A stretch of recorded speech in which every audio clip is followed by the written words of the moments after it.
Antes de falar de profundidade, é preciso falar de superfície. Toda vida psíquica começa no interior, mas toda vida social começa na forma. Ninguém se relaciona a partir da totalidade do que é. Relaciona-se a partir daquilo que pode ser visto, ouvido, reconhecido. Existe sempre uma distância entre o que alguém vive internamente e o que o mundo é capaz de receber. Essa distância não é um erro, ela é uma condição.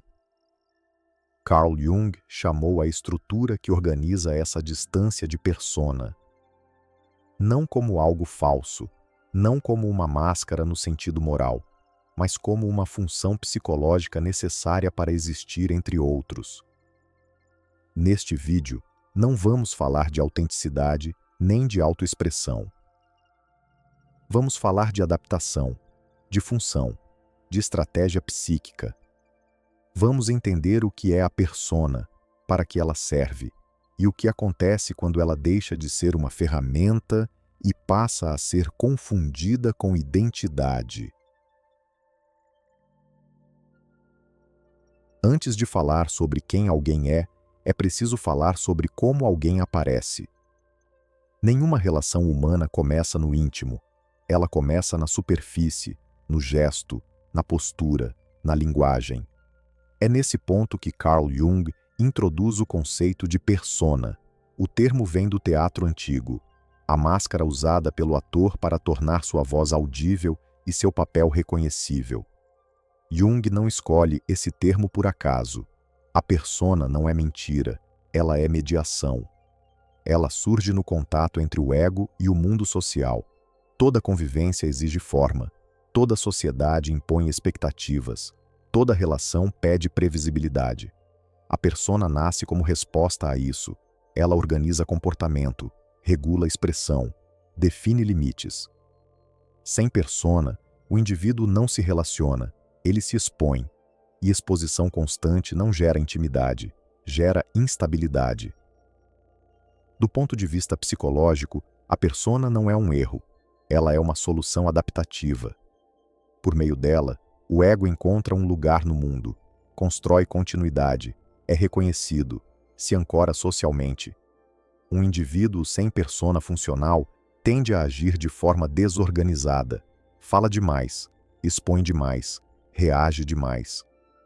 A persona cria uma distância saudável entre o interior e o exterior. Ela protege o ego do impacto direto do campo social. É importante ser preciso aqui. A persona não é sinônimo de falsidade. Mentira é distorção consciente. A persona é organização funcional. Ela não diz quem você é no núcleo. Ela diz como você pode existir em determinado contexto. Por isso, uma mesma pessoa possui várias personas: profissional, familiar, social. Isso não é fragmentação, é diferenciação psíquica. A persona pertence ao ego, mas não se confunde com ele. Ela é uma ferramenta, não uma identidade. Na próxima parte, vamos entender para que exatamente essa ferramenta serve e por que ela é uma das estruturas mais sofisticadas da psique humana. Até aqui, falamos do que é a persona, mas entender um conceito não é o mesmo que entender sua função. A pergunta que vem agora é simples, mas decisiva. Por que a psique precisa disso? Por que a persona não é apenas comum, mas inevitável? Na próxima parte, vamos observar para que exatamente a persona serve e por que, sem ela, a vida social se torna insustentável.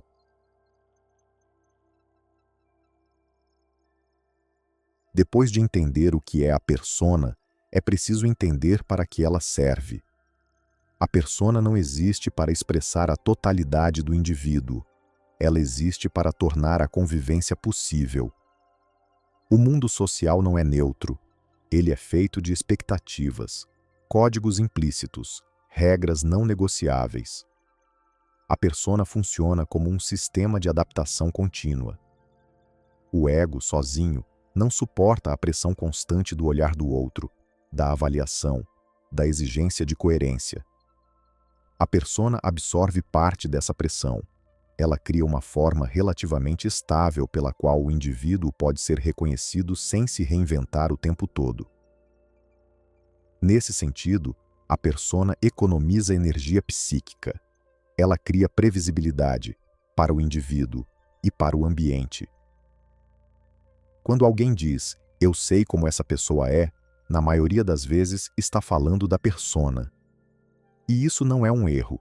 É exatamente a função dela: oferecer uma imagem operável, não uma verdade absoluta. A persona também protege. Ela protege o ego da exposição excessiva, da invasão, da dissolução de limites. Sem persona, o indivíduo fica cru, e um psiquismo cru não aguenta o campo social por muito tempo. Por isso, rejeitar qualquer forma de persona não torna alguém mais autêntico, torna mais instável. A persona saudável não é rígida, ela é adequada ao contexto, muda quando o ambiente muda, sem que o ego se perca nisso. Enquanto o ego sabe que está operando por meio de uma persona, há liberdade, a escolha, a mobilidade psíquica. Nesse estágio, a persona não é prisão, é ferramenta estratégica. Mas toda ferramenta tem um custo, e é aí que o problema começa.